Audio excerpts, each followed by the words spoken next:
Slog FPV. About a month ago, I reviewed the Happy Model Mobula6 ECO with the HD0 ECO VTX. And one of the complaints I had about it was the motor selection. Because this model is heavier, I felt like the 0702 motors that they had selected were fine at the high end. In other words, if you're at the top end of the throttle, it flew quite well. But on the low end, the weight to thrust ratio just isn't there. So I'm going to fix that today. And then another thing I didn't like was the VTX range. And I think it's probably due to this antenna. So today we're going to try and do some mods on this and see if we can correct those two issues. One thing you can do to adjust the weight to thrust ratio is to actually go with a larger diameter prop. And that's what I'm going to be doing here. I'm going to be using the Beta FPV Meteor 65 Pro frame, which allows you to use a 35 millimeter prop versus the stock 31 millimeter prop. And that will give you approximately a 22% increase in the disc area. In conjunction with that, I wanted something with a motor with a little more grunt. So I'm going to be using these Happy Model 0802 25,000 kV motors. So that should give us a little more thrust at the lower end of the throttle range. To get a little more VTX range, I'm going to swap out the antenna for this Micro V antenna. It's a little better antenna that came with the model, and it only comes in at approximately 0.3 grams. Before we get started on this endeavor, I'm going to get the stock weight again. It's coming in at 23 grams, and then we'll see how much weight we add with the mods. Since I might want to go back to the stock configuration, what I'm going to do on the disassembly process, I'm going to leave the motors props attached to the Whoop frame. All I'm going to do is unplug the motors here and then remove the 4 screws that hold it to the Whoop frame itself and pull it out.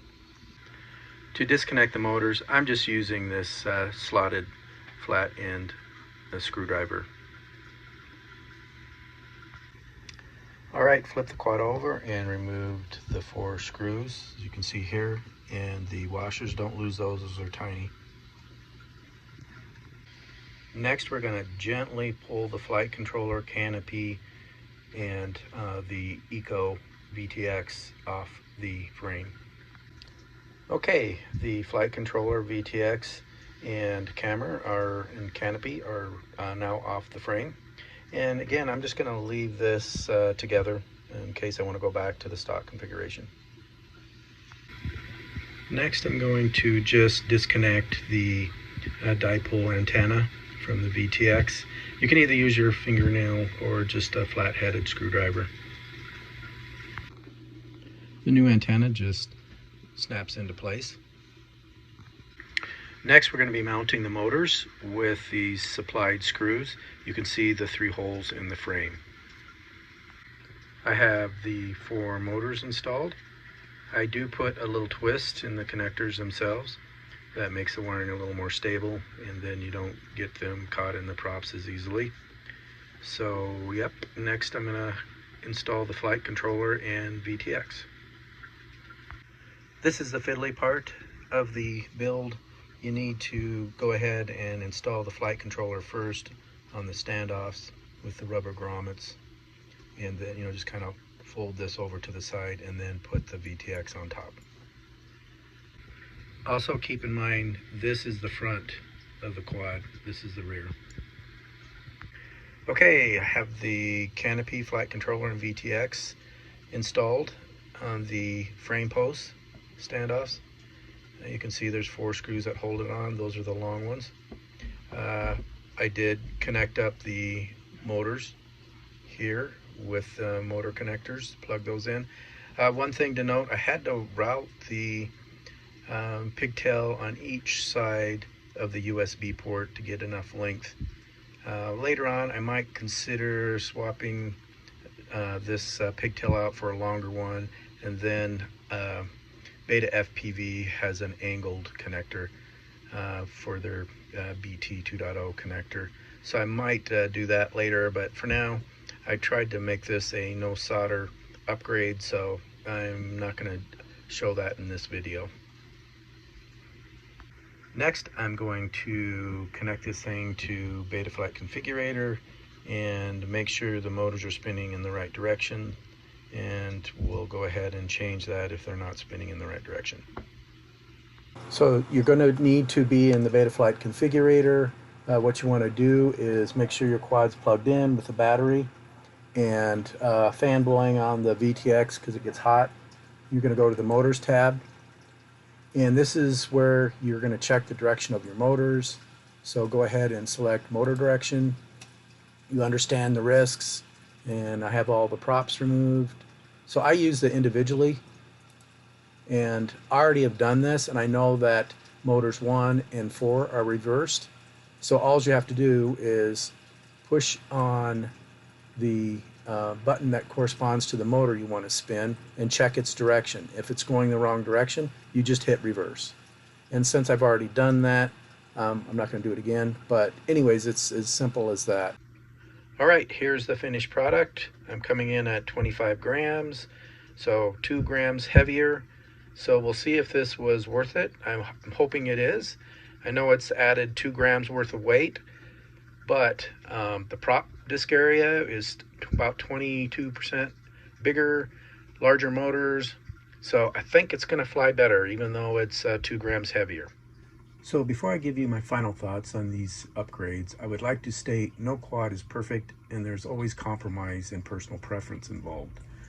Starting with the antenna upgrade, that one is a no-brainer for me, as I was getting full frame dropouts not that far out, and with the ORT Micro V UFL antenna, I was getting a lot better range, and as you can see from the video, it is definitely worth the upgrade, and it only weighs 0.3 grams. So moving on to the motors and larger frame and 35mm props, for me it was absolutely worth the extra 2 grams in the cost. It has more throttle resolution at the low end of the throttle, making it a lot easier to fly. I don't always have to have the throttle always in the upper half of the range. Also, I got longer flight times, about 30 seconds longer, instead of the 2.5 minutes of Whoop acro mixed in with cruising. I was getting a good 3 minutes out of it. Also, it's much better for Whoop acro, as I was always not having to worry about pulling out early from flips and rolls. And then lastly, the top end speed seemed to be higher, and again, with the better throttle resolution, it was easier for me to make turns.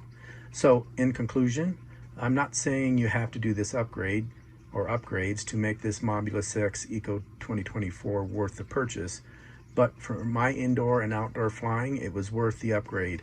And again, this is a personal preference. It depends on where you're flying.